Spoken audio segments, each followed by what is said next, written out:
I worked for a member of parliament from another party, so I didn't always agree with his positions, but I do have respect for some of the achievements that were made. Canada's 18th Prime Minister leaves the capital for the last time on what would have been his 85th birthday. Wednesday morning, Canadians remember Brian Mulroney's personal touch and political legacy. He was the only candidate that called me personally on a Saturday night in May of '83. And I had a conversation with him for probably 15 minutes. And I was a Crosby delegate. But by the end of that conversation, I was definitely going to vote Mulroney if Crosby had gotten knocked out. The Mulroney family again greeting mourners in the John A. Macdonald building as people came to pay their respects.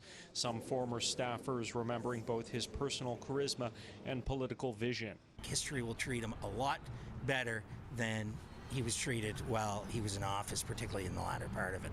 Well, many Quebecers, Francophone Quebecers at least, see him as someone who tried really hard to accommodate Quebec and, could not really blame him for the defeat of Meach. Quebecer and political scientist Daniel Bellon says Mulroney attempted big things regardless of success or failure.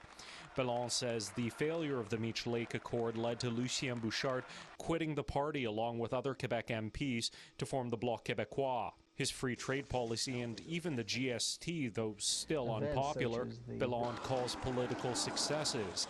Even Jean Chrétien, who ran on GST abolition in 1993, eventually relied on GST revenue to balance budgets. Frankly, the federal government will really struggle to just keep afloat financially without the GST. Unless they will create, a new tax to replace it. So I think that the GST has actually helped the federal government. Mulroney's funeral proceedings now move to Montreal, where he'll lie in repose until a state funeral Saturday at Notre Dame Basilica.